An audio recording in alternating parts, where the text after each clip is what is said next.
Thank you so much. I'd like to introduce our moderator for this afternoon session, Scott Bergman, VP Regulatory Affairs for CTIA, and then Scott will introduce the panelists. So thanks so much, Jennifer, and welcome back, everyone, to the second panel of the day in our Everything Policy series. We're really glad you're here, and we're really fortunate today to have a panel made up of 6 of the people who are really most critical to wireless policy. They don't always get the headlines, but they are really integral to the formation of wireless policy. They're also an incredibly busy group, so we really appreciate them being here. As I prepped for the panel, I went back and I looked at the agendas for the open meetings for the last year since we last did this panel, just to see how busy they were. And I wonder if any of you all know how much work you've been doing, but 11 out of 12 months had items on the open meeting that were wireless focused or that really impacted the wireless industry. So it's a busy group. I hope you guys get the afternoon off, the whole afternoon off. So I'm going to keep the introductions short. I'll start, I guess, well, maybe I'll jump around a little bit, but starting at the far end, Glenn Reynolds, many of you know, is Chief of Staff to Larry Strickling, who of course is the Assistant Secretary for Communications and Information at NTIA. The next 4 panelists that I'm going to introduce all have variations of the same title, which is Legal Advisor for Wireless Public Safety and International Issues, in different combinations of those, I think, three terms. But so we have Brendan Carr. Brendan, just maybe raise your hand, who is, of course, Legal Advisor to Commissioner Ajit Pai. Aaron McGrath, who's Legal Advisor to Commissioner Mike O'Reilly. Joanna Thomas, who's Legal Advisor to Commissioner Jessica Rosenworcel. And of course, Dadaline Mame, who is Legal Advisor to Commissioner Mignon Clyburn. And then with his own title, and sitting front and center, Edward Smitty Smith. Smitty, great to have you here. Smitty is Legal Advisor for Wireless Engineering and Technology, Consumer Affairs, and the Incentive Auction. Chairman Wheeler. So I tease you that you got negotiated by the word for that one. So. But so we're gonna, there's a lot of substance obviously to jump into, but I wanted to start and just have the audience get a sense about how you guys use mobile technology in your lives. And so I'll sort of toss a choice. As you start your day, what's the first app that you open up on your mobile device, or what's your favorite app or podcast that you've been listening to recently? Dadaline, you want to kick it off and Oh, sure. It's truly amazing just how consumers have embraced mobile technology. I myself have a hard time remembering how I got half the things I get done without my smartphone. But as far as a specific app, I live in DC, and I take the Metro. And we're undergoing Safe Track right now, and those of you who live in DC, I'm sure can feel my pain, but the DC Metro app I found to be very helpful with trying to gauge my morning and evening commutes. Another app that I really like is the TED Talks app. It's a treasure trove of just really, really interesting information and talks by really smart people who have cool things to say. It's a real gem, I think. Thanks. It's funny, when I found out that you were going to ask this question, I was actually reflecting and thinking about how incredibly boring I am. Because I was like, okay, so what app do I really look at, first thing in the morning? And then I realized it was unfortunately Mobile Iron to figure out what emails I got overnight. So, and I'd say the second one I was checking would be the Weather Channel to figure out how hot it was going to be in DC this summer. And then figure out that, it really was irrelevant because my office is still 20 degrees below zero, so it doesn't matter. And then, the way I use it, since I do actually my best to, not use Metro in the summer, but I am one of those people who always waits till the last minute to pay her bills. So I can't tell you how many times I'm sitting in an airport or something like that, and I'm like, oh, I have to pay my wireless bill. And so I would say I'm the biggest user of bank-related apps and anything where I can actually not write a check. We appreciate you paying your wireless bill. Thank you. Yes. So does my wireless provider. So Aaron actually stole mine, but I suspect we're all pretty boring in that same respect, which is the first thing I look at is mobile iron, so I can check my email to see what the chairman has sent at some hour of the morning that's not reasonable, or what sort of crazy thing has happened, or to read Com Daily or TR. But then beyond that, I use my phone for almost everything. I use it for research, work email, obviously, personal email. I use it for online banking. I use it for just about anything you can imagine, with probably the lowest thing on that list being actually using it as a phone, because I almost never actually make phone calls. but I do use it for just any number of data-intensive activities. And then I guess as far as my favorite app, right now it's an app called Duolingo, because I've just been trying like crazy to teach myself another language.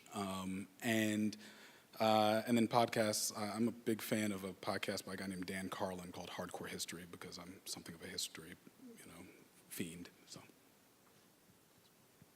Great, thanks. Well, for me, the first app that I check before I even get out of bed in the morning is Twitter.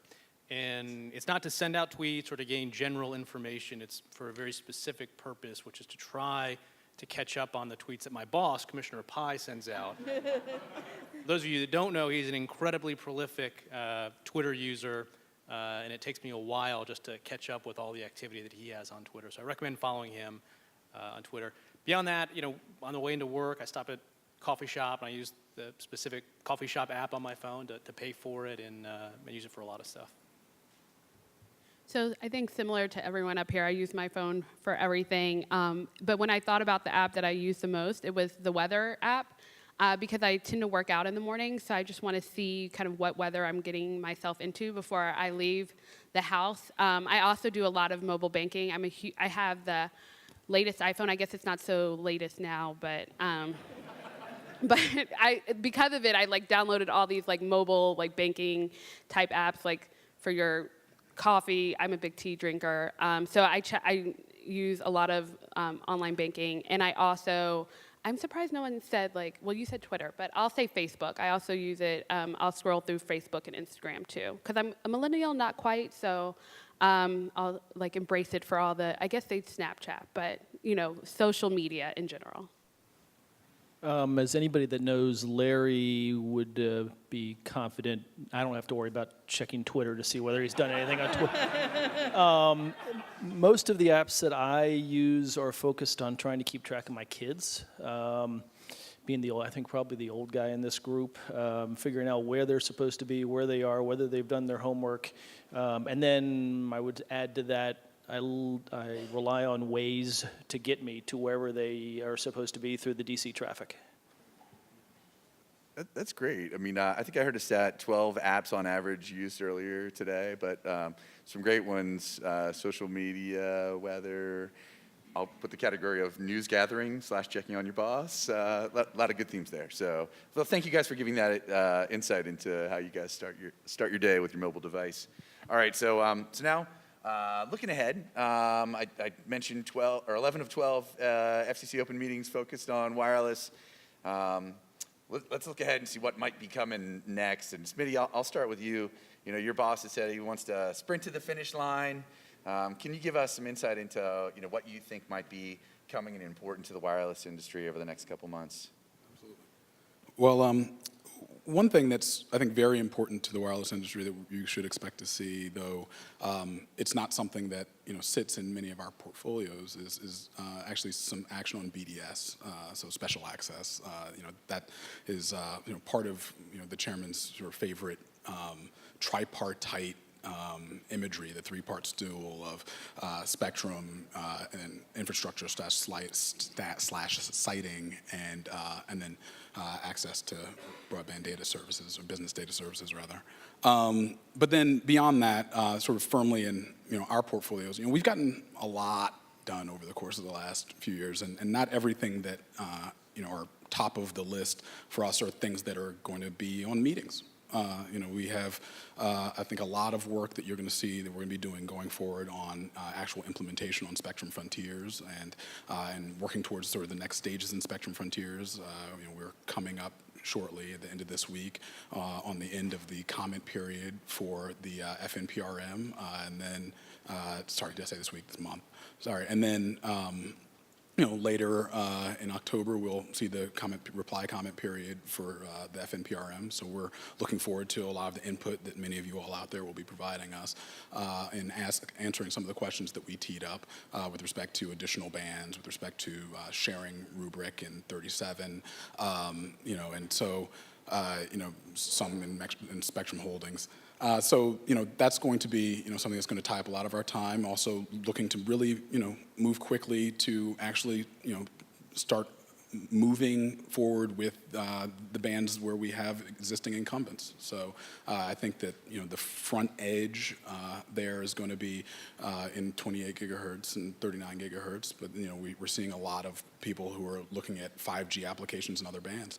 And so, we're sort of excited in working to facilitate that. I think that, we also are doing a lot of thinking around Mobility Fund 2, and, we have the commission charged the Wireless Bureau and the chairman charged the Wireless Bureau to spend a lot of time, looking at sort of, what is the need? What is the need with respect to looking at some of the Form 477 data and identifying, where do we have areas that are, that are unserved and or that are being served only by virtue of subsidization. And so, the Bureau has been doing a lot of thinking on that and working and trying to gather data. And the chairman, as he mentioned in his speech today, is spending a lot of time thinking about, and we're spending a lot of time thinking about, what can we do to help advance and speed siting for small cells, and trying to, limit some of the restrictions to siting and also decrease some of those costs. So. Thanks, Smitty. It does sound like you're going to be sprinting. So I want to give everyone else a chance to sort of weigh in, if you like, with anything you'd want to add or subtract or emphasis from your bosses. But before I do, I'll give you guys a minute to think about it, and I'll ask Glenn. Obviously, the administration is winding down, has had a really big, I know, surprise, a really big tech agenda. Can you give us a sense about what's still on the to-do list? What are the things that you really want to accomplish between now and January? Yeah, I guess I would start by answering that question along the lines as, since we're not a rulemaking agency, some of our timelines aren't quite so tied to the political calendar as some other, as what the FCC may be trying to accomplish. Most of what our folks work on are going to be ongoing activities. They're still going to have to be done in one form or another. Having said that, there's certainly a number of things that Larry is very focused on completing over the next 4.5 months, which is just disappearing very quickly. I would say a quick list would start off with a couple issues that aren't strictly wireless, but certainly impact the wireless industry. One would be the completion of the transition of our stewardship of the IANA functions, which is due to expire at the end of this month. Two, continuing to push hard on making progress, helping FirstNet make progress, setting up the first responders network, including identifying an industry partner. Third would be to move the ball on a couple of our digital economy issues that are ongoing. That would include some of our multi-stakeholder processes with regard to Internet of Things and cybersecurity. And then Spectrum is definitely on that very short list of things that we're very focused on. There's kind of a handful of issues that I think we're really trying to move the ball on. One is continuing up until the very end on trying to make progress, lay the groundwork, and put whoever comes in after us in the best position to continue to make agency spectrum available for repurposing or sharing. That's an ongoing effort that's going to continue for a long time. Second, we'll talk maybe a little bit later about getting the qualitative analysis out, hopefully very soon. Making progress on some incentive recommendations, And then we're spending a great deal of time also on completing implementation of the Spectrum Pipeline Act. And if I could take a second to sort of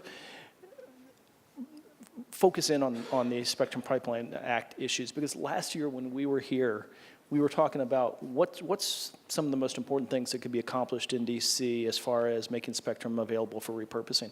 And modifying the Spectrum Relocation Fund statute to allow for funds to be used for spectrum that had not yet been identified for auction was pretty much at the top of everybody's list. Everybody recognized that that was something that would be tremendously helpful. Well, we worked with OMB to help them get up to speed on that issue. OMB took the lead and made sure that that issue was included in last year's Budget Act, not to mention adding $500 million of funding for it. We've been spending a lot of time over the last couple of months setting up the technical panel that will implement that, and working with a number of the agencies to get them ready to file applications for that money when it's available, which will hopefully be very soon. I will note that like 2 weeks ago, the FAA put out a notice saying that it, along with DHS and NOAA, were beginning a process to look at opportunities for relocating some of their surveillance systems out of the 1.3 band, and that they're looking for and intend to file for funding through the Spectrum Pipeline Act funding for that. That will be a huge positive if we're able to do that as far as potentially making 1.3 available at some time in the not too distant future. So I would just want to say, kind of looking backwards, over the last year, that has been a big win. It's something that was targeted, something that we accomplished, and then as far as an incentive actions, it's working exactly the way I think everybody anticipated at the time. It's a great point, Glenn, and this room probably knows it better than most, but spectrum planning really does. It's got a long time horizon, so we're constantly trying to make sure that policymakers are thinking about planning ahead, and even as we're in the midst of an auction, thinking about planning for the next one. So that's great. Well, Joanna, maybe we'll just sort of work down the line, things your boss would want to add to the list or emphasize? Sure. Kind of to go back to what Glenn said earlier, one of Commissioner Rosenworcel's big priorities is to continue to free up more spectrum for licensed and unlicensed use. Her belief is that every time we license spectrum, we should also have some spectrum set aside for unlicensed. She calls it the Wi-Fi dividend, so she's very focused on those two objectives. She's also really focused, and I know we'll hit on this later, but the infrastructure and piece and finding creative solutions to streamline the siting process, because small cells are going to be such a big part of what drives 5G. And finally, she is focused on coming up with innovative solutions to solving the homework gap, and she believes that wireless is going to be a huge part of that. Thanks. Similar priorities, for Commissioner Pai, it's, broadband deployment is priorities 1, 2, and 3. And in 2012, his first year on the commission, when he spoke at CTIA's conference back then, he laid out a number of ideas that he wanted to see the commission do to help speed broadband deployment. And thankfully, it's taken some time, but a lot of those have come to pass. Most recently, a few weeks ago, the agency amended what we call a programmatic agreement, but basically speeding the deployment of small cells. And there's really some good steps the commission has made there, but there remains a lot of work to be done. We have focused on a lot of headline-grabbing issues the last couple of years, by necessity or otherwise, but in terms of broadband deployment, he's laid out a lot of ideas that aren't necessarily going to grab headlines, but will really make a difference on the ground when providers are trying to deploy. About a year ago, last November, for example, he called for the FCC to take a fresh look at Section 253 of the Communications Act. There are provisions there that provide for the elimination of regulations that prohibit or have the effect of prohibiting the deployment of services. He's called for the FCC to look at that. Pole attachment rates is another one. There are things like that the commission really should be focused on in the next couple of months that would make a real difference, he thinks, on the ground in terms of speeding deployment. Well, since I think we pretty much covered spectrum and infrastructure there, I'll just add one more specific point on spectrum, is that my boss will continue to look at ways to free up the 5.9 gigahertz band for unlicensed use. And yes, we're all looking at infrastructure because we recognize that, you know, after you have the spectrum, the only way it gets into the hands of consumers is to have the infrastructure built up. And small cells are going to be a challenge that we have not faced before.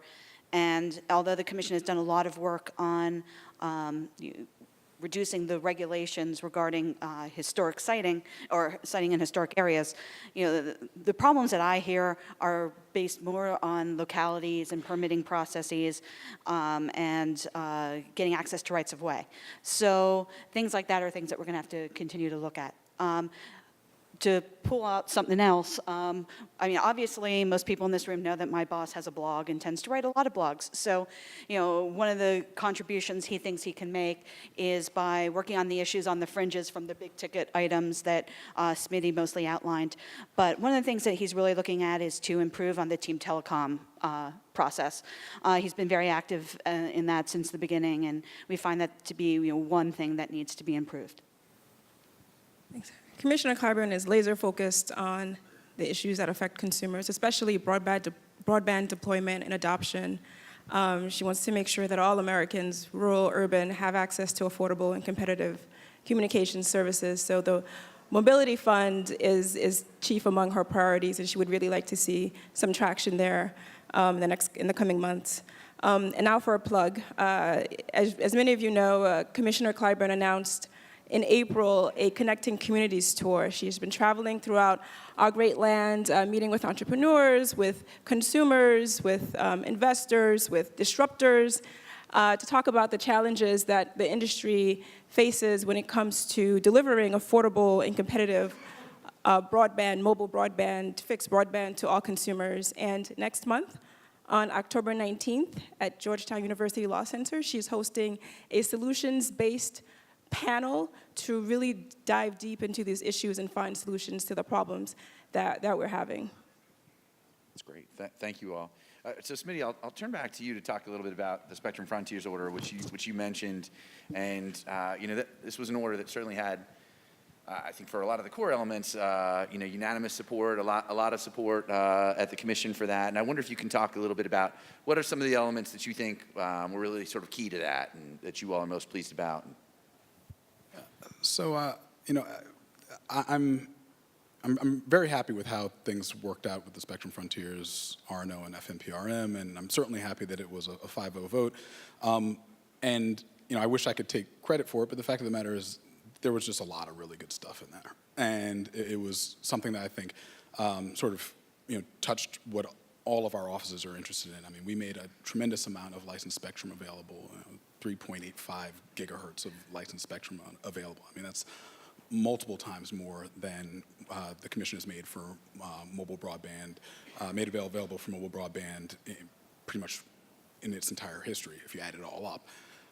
You know, 7 gigahertz of unlicensed spectrum that I think is going to create opportunity for a tremendous amount of investment and innovation for things that we haven't even begun to think about yet, and really taking advantage of sort of the ready availability of certain bands and being able to move quickly on this, and working very closely with our friends over at NTIA and DOD and NTIA, working with us to try to find a way to, you know, sort of, you know, create value-creating opportunities and create incentives both for our federal partners and also, you know, things that you know, you all on the commercial side would want.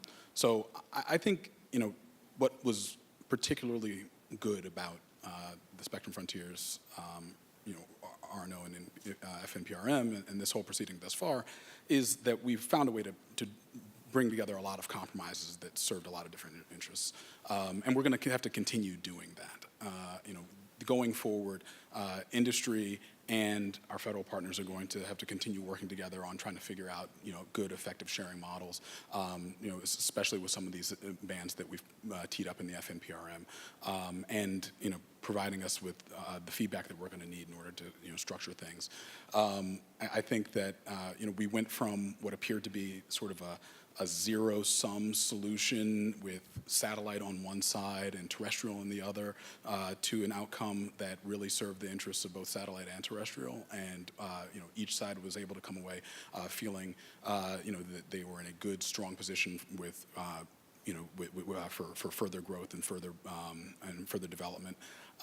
So I'm particularly pleased with how quickly we were able to get all of it done. The chairman touched on this in his speech, but we got it all done in 9 months. I mean, from an initial NPRM in October to July, having the RNO out, and we still have a tremendous amount of work still left to do.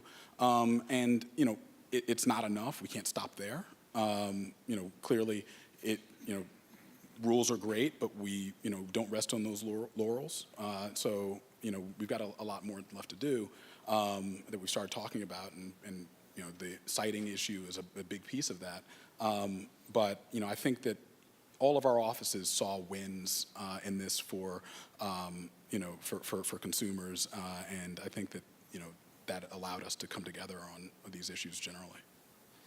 Aaron, I know that Commissioner O'Reilly was really active going to the World Radio Conference and had really identified a number of these bands as being important. Can you talk a little bit about how these bands might play a role with 5G? How important was facilitating U.S. leadership in 5G to your boss and to the Commission?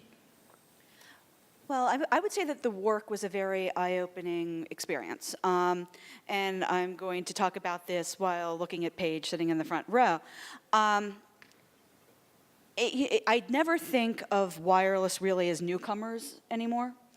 And when you get to a place like work and you're dealing with the ITU process, wireless hasn't been in front of the ITU, at least in my perception, to the extent that other industries have, such as broadcast, or especially the satellite industry that has to go to the ITU for their allotments. So you go into the work process trying to free up spectrum for wireless use, and you come up against the incumbents. And that is exactly basically what happened during work, both for global harmonization of the 600 megahertz band and for many of the 5 gigahertz bands, especially 28 gigahertz. And it was a situation where 600 megahertz, they put in a system where neighboring countries could block wireless use in the adjacent country to protect the broadcast incumbents. And once that happened, it was a domino effect. And so all of a sudden, the United States and some other like-minded countries are sitting alone on 600 megahertz. And on 28 gigahertz, the satellite industry is very powerful there, and they basically came in and they didn't want to open up that band, and the United States and other like-minded countries did not get support from enough countries to get any type of global harmonization. So I know one of the questions I get all the time is, well, how do we change that? And I think it's just to be more active. I don't have any great solutions. They have a head start in comparison to this company, to this industry, and they deal with the ITU all the time. But it was definitely eye-opening. And I guess one of the benefits being from the United States is that we have the market power to not rely on global harmonization. But, there's still many benefits to global harmonization so that when you travel, you can use the same frequencies. It still has benefits for equipment manufacturing, but, we still will go forward and we will have 600 megahertz and 28 gigahertz, whether the rest of the world has it within the next 10 years, maybe not, but, they're going to end up following us, and, that will definitely solidify our leadership role. So let me jump around a little bit. Brendan, you talked a little bit about infrastructure. Joanna, I know that Commissioner Rosenworcel is also, as Commissioner Pai, and actually all of the commissioners, I think, have talked about the role infrastructure plays. But Brendan, could you tie it together a little bit as we look at these new bands, how important it is infrastructure setting policy, and maybe if you each could share a little bit of perspective on what we all should be thinking about to try to come up with policies that reflect the changing spectrum we're using and changing wireless networks. Sure. Thanks for the question. I think when you think about the U.S. leading the world in 4G and how do we translate that into the 5G world, it wasn't preordained that the US would lead the world in 4G. It happened for a reason, and the reason is literally the billions of dollars that were invested in the networks here, and the US led the world in that. If you look at when 4G was ramping up and being deployed, the data, for example, from 2011 and 2012 shows that providers here in the US invested twice as much per subscriber as their counterparts in Europe, $110 per subscriber here versus $55 per subscriber there. If you back up around the world, the US providers were investing 4 times their counterparts around the world. So we need to keep that in mind, that we have to have policies that are going to spur those massive levels of investment. In the US, it is not the government that's going to invest the billions of dollars to build these networks. We need the policies to let the private sector. And in terms of very specifics, when you look at 5G, as we've been talking, it's a real paradigm shift from a technical perspective. We're talking about millimeter wave, high band spectrum. We're talking about lots more small cell deployments. So we need to get fiber to those small cells. We need to get other high capacity solutions to those small cells. And so we've had this paradigm shift in terms of the technology. We have not seen the same paradigm shift in terms of the regulations that are impacted every time you go to trench fiber or hang an antenna. And we need to put a little bit more of a spotlight on that. It cannot take the same amount of time to deploy 5G technologies as it had to deploy macro cell sites. It can't cost the same per site to do that. So the FCC really needs to shine a spotlight on that process and cut through a lot of those regulations. I think doing that is going to be one of the keys to enable the US to lead in 5G. And again, we're not talking about attaching to necessarily existing deployed fiber or other connections. So we have to make sure that people have the incentives to deploy that new infrastructure that we can then hang all of this 5G wireless infrastructure onto. Thanks, Brendan. And Commissioner Rosenworcel knows, as I'm sure everyone in this room does, that for 5G to take flight, we really are going to have to put small cells into the ground.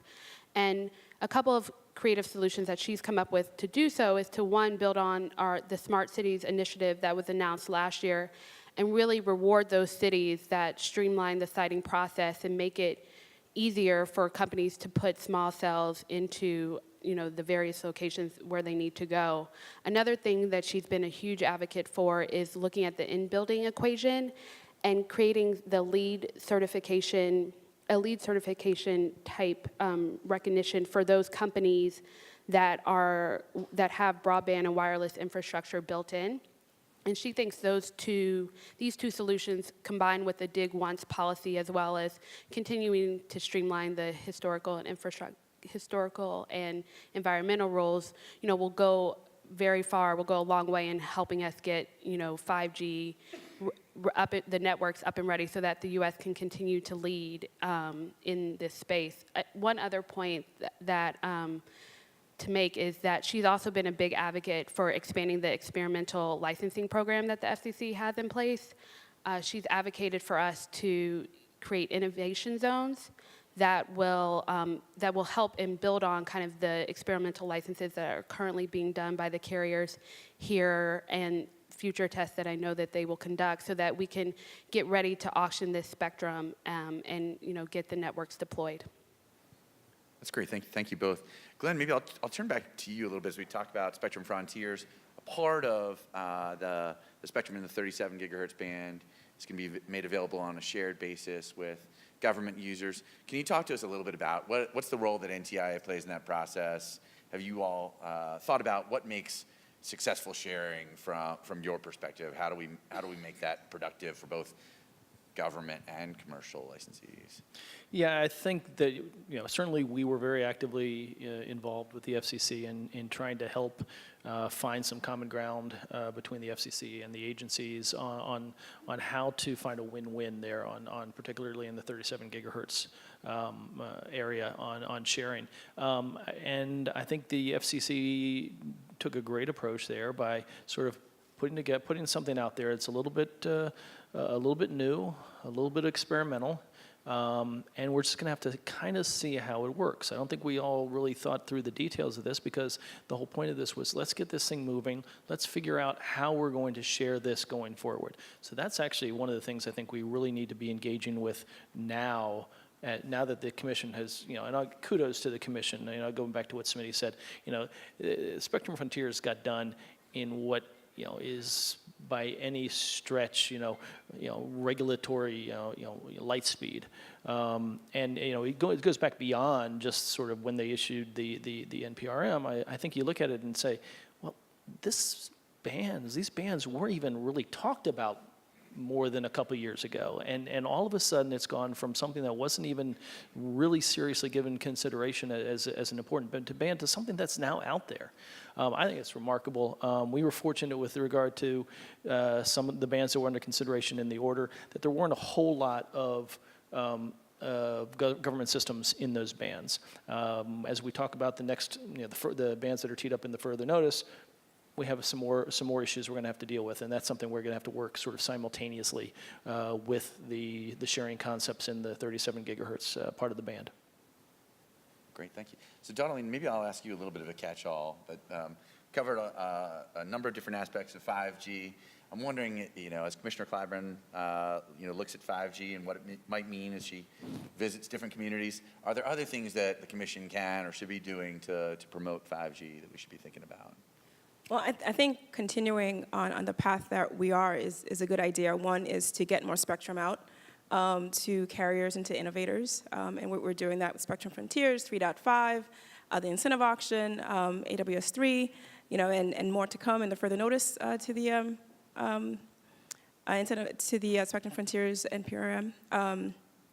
And another thing that we've all touched on and was spoken about at length during the morning sessions is siting, right? We really need to work to make sure that infrastructure siting is seamless and that it's done in a way that's not costly and we can deploy small cells. So that's a second thing. And of course, I think the Commission has been working with our federal partners, NTIA and others, has really been thinking creatively about sharing. And I think we need to continue to do that. There's no pristine spectrum. It's all encumbered, and we really need to figure out how to share it and think of very creative and innovative ways to get that done. Thanks, Donaldine. So maybe let's pivot. We'll set spectrum aside for a second. Just talk a little bit about how policy and regulation might promote competition and innovation. And I want to ask you all a little bit about the broadband privacy proceeding.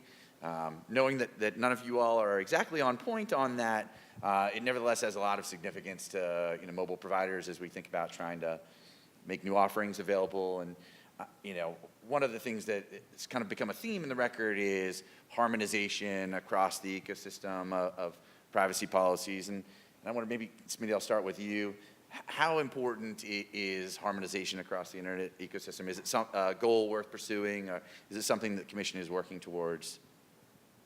I think harmonization is important, but I think it's important to recognize, even with our differences, what we've done in privacy thus far is we've reached out, we've put out an NPRM, we're asking a lot of questions. We're asking a lot of questions, about what the industry believes we need to be doing in order to, one, allow you all to make beneficial use of information that's very, very valuable, very, very valuable from the perspective of advertising, from predictive modeling, but, how to do so in a way that's going to recognize and respect the consumer's ability to control their data and control how their data is used. And so, we've had a lot of input. There's been a whole lot of contention around the NPRM. But I think it's important to recognize that what we're doing here is trying to figure out a way that will in no way stymie the innovation that a lot of CTIA's members and folks out here are trying to take advantage of, but still recognize the importance of consumer choice. And so, at the end of the day, the input that we're receiving and that we're going through right now is going to be, absolutely invaluable. And, and that includes the input that we receive from sister agencies who have, subject matter competency in this that, along with us, are, very much focused on privacy and consumer protection, like the FTC. So yeah. Thanks, Manny. Appreciate it. And actually, you mentioned sister agencies. Glenn, I was wondering if you could talk a little bit about how NTIA has tackled privacy issues in the past. Any lessons learned that might be helpful here as the FCC thinks about privacy policy? Yeah, I think as many of you may know that going back to 2012, the administration issued its paper discussing sort of a consumer privacy bill of rights and ensuring that there are certain baseline standards that consumers should readily expect with regard to treatment of their personal data. In, I guess, early last year, we actually proposed some specific legislation that went up to the Hill that sort of was intended to kind of recognize those basic principles. That legislation is sort of still out there. But in the interim, we've sort of been focused on some of the discussions that I think would have to happen no matter what goes on either at the FCC or at the FTC or on the Hill with regard to privacy, and that is starting to better define kind of what expectations, what are reasonable consumer expectations and the like.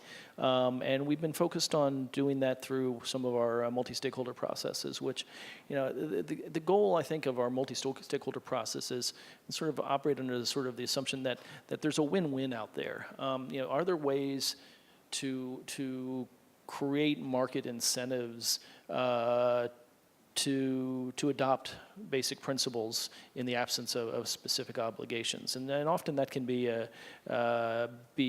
relying on transparency. For example, in the privacy area, for example, we specifically started up and are continuing our work on transparency with regard to application users' use of consumer data, and that allows consumers to understand what their make some informed choices to the extent those are available. So we're continuing with that, and hopefully, we can make some progress on that and some of our other multi-stakeholder processes to try to dig down on a couple of the specific issues while all these other debates continue. And if I can just build on what Glenn said, I think one thing something Commissioner Rosenworcel has definitely said in the past is that consumers should not have to be network engineers to understand what data is being collected, and they shouldn't have to be lawyers to understand if that data is protected. And I think that's really important from her perspective. But at the same time, the FTC has filed comments into this in the privacy docket, and she really thinks it's important that the Commission take those comments to heart and make sure that we're when we create rules and the next steps in this proceeding that, we really reflect and think about what was said there. And I would agree largely with those comments. I think, Commissioner Pai starts from the idea that for consumers, they have an expectation that there is a uniform standard that's going to apply to how online companies use their data. And I think the idea that through regulation, the FCC would say, okay, this set of online actors with this data, and we have this other set of online actors with this data. And you can quibble about whether it's the same data or the less data, but it's, let's stipulate for now it's roughly the same data. You get to do all these things with it, but these other online actors, they get to do these other things with it or less with it. I think from the consumer perspective, that doesn't make any sense. It's confusing, it's hard to figure out. I think from a competition policy perspective, it doesn't make a lot of sense. And particularly wireless, when you think about wireless being different, and one way that it is here is with Wi-Fi offload. It's another complicating factor in terms of who has access to what data and when. And then also Commissioner Pai's focus on the international implications here. He testified in a Senate hearing about this, that the U.S. has entered into negotiations over this EU privacy shield. And in the context of those discussions, the U.S. government's position, and they represented, was that FTC-style privacy approach is appropriate and it's the right regime.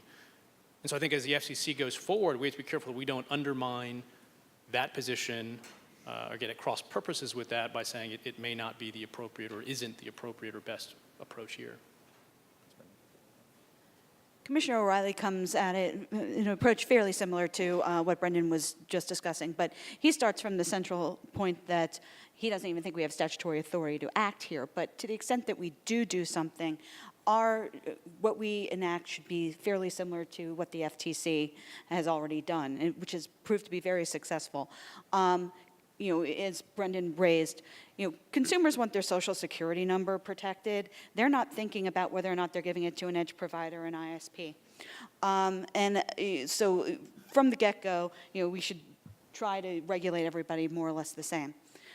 As a side note, we also have to make sure that we don't disrupt this ecosystem that we have. We all know that we are trading some level of our personal information in order to receive free products and services. And you need to be very careful not to disrupt that, or suddenly you're going to be paying for everything. And you know who that cost is going to raise your phone bill or your ISP bill. Doesn't matter if it's wireless or an ISP, but it certainly is going to affect the bottom line of companies that will get passed on to consumers. Thanks very much, healthy perspectives. Don't Just to add that Commissioner Clyburn, stands with the 90% of consumers who really want to have a say as to the treatment of their information online, and the NPRM was pretty broad. There are many avenues that the Commission can take, and she's very much keeping an open mind and is reviewing the record to see and think about where the Commission should go with it. Can I come right back to you with a question? Your boss has talked and been very passionate about universal service. The wireless industry obviously has had tremendous success building out across the country, and yet there are some pockets of the country that are really very, very hard to serve. And your boss has talked a lot about the importance of a mobility fund. I'm wondering if you can give us some sort of sense as we look towards the end of the year about what the prospects are, or at least how do we define success with a mobility fund? I'll look a little to my left. No, I'm kidding. Affordable and widespread broadband connectivity is a cornerstone of Commissioner Clyburn's agenda. She really very, very much thinks that all Americans, no matter where they live, in rural America, urban, high-rise, high-rent, they all need to have access to affordable broadband. And the Mobility Fund is one way to get to the unserved areas where there really is not much there at all. And so she would like to see traction. She would like to see a permanent fund come to fore in the not too distant future, soon, hopefully. It's a very, very big priority for her. Thanks, Donald. I can't speak as to timing, obviously. I would have to look to Smitty for that one. Sorry, Smitty. But there's still a few fundamental issues that need to be answered when it comes to Mobility Fund. We need to figure out how this fits in with the other universal service funds that we've already been working on, RAF and CAF. They're all focused to bringing broadband to unserved areas. So where exactly does Mobility Fund fit in? That's a fundamental question that needs to be answered, because we have to make sure that we are not providing multiple providers in the same area, or subsidizing a provider that is now also competing with an unsubsidized provider. So we need to figure out what those areas are. So how do we measure those areas? That's another question that needs to be asked. Is it based on areas that don't have 4G service? That's one metric that my boss has proposed. So we have to determine where those areas are. I mean, if you look at the FCC competition report, most of the United States has 4G now. So we're going to have to target which unserved areas are getting support and make sure that we don't just spend money and make sure the money goes where it needs to go. Thanks to both of you. So Smitty, can I come back to Yeah, Spectrum he's not looking at me. You're welcome to comment on that. I will say, I agree with many of the things that you just said, both of you, and indeed with respect to the potential for another mobility fund. What we are spending a lot of time thinking about, and as I sort of alluded to earlier on in the discussion, what the chairman charged the Wireless Bureau to spend time really thinking about and looking at was data on this, so that we can make wise expenditures if we go forward with another mobility fund. Because at the end of the day, it makes sense to fund some areas, but you don't want redundancy. You don't want to be funding areas that are already receiving subsidy. And so, this is part of the thinking that our Bureau has been doing in trying to compile what is actually an increasingly rich set of data out there from our 477 filings to come to a greater understanding of what exactly is the need and where is the need. And only once we have that can we make smart data-driven decisions about future subsidization. So. Thanks to all three of you. Maybe with just a couple of minutes left, I'll come back to you, Smitty. You talked about spectrum, and the incentive auction obviously is a big part of the Commission's plans and the wireless industry's plans for the future. But sort of looking to the end of the incentive auction, there's a broadcaster repacking process that's a key part of making sure we get repurposed spectrum in the hands of licensees and ultimately to consumers. Can you talk a little bit about what the Commission is doing to plan for that? What's the Commission doing now? What can we all be doing now to make that as successful as possible? And you can have the last word, or if anyone else has a thought, we'll welcome any thoughts as well too.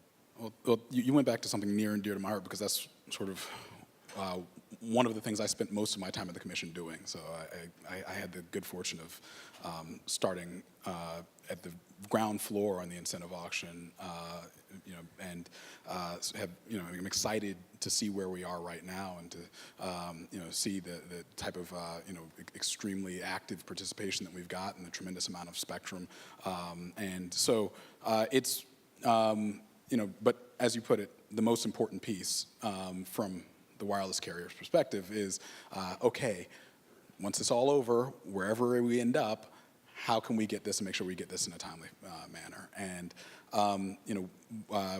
so this is something that we've been thinking about really from day one. And we have been thinking about the transition since the beginning of the auction planning process. We've been thinking in great detail about it for well over a year, and for well over a year have been working to gather input from the carriers, input from the broadcasters, input from antenna companies and tower companies, and consultants dealing with all the logistical challenges of a transition, so that we can go ahead and make sure that this operates smoothly and swiftly within a 39-month framework. It is going to be a challenge, but we're up to it, and we're spending a lot of time right now sort of developing the optimization tools to figure out, what makes sense as far as, who do you move first, and where, how many tower crews do you have available, and where do they go? And we've had a lot of input already from the wireless industry. We're going to continue to look to the wireless industry for input on how to make sure that the transition operates smoothly, and also to help us as stations move from channel to channel in mitigating any sort of interference issues that may arise. So all of these are critically important, and for that reason, the chairman appointed a new vice chair to the incentive auction with Jean Cadieux, who came over from the Wireless Bureau, recognizing just the breadth of expertise that she has, and in fact, sort of her understanding of wireless issues and how important it is to make sure that the transition goes well. So we've got a great team that's done a spectacular job of getting us to this point where we're actually in the midst of the auction, but the transition part is equally important. So we're not going to be slowing down or slacking off with respect to that. Thanks, Minnie. Okay, well, the good news for all of you in the policy community is there's a lot to focus on over the next year. I thank you all for sharing so much insight for the rest of this group here. Please join me in giving our panelists a big round of applause.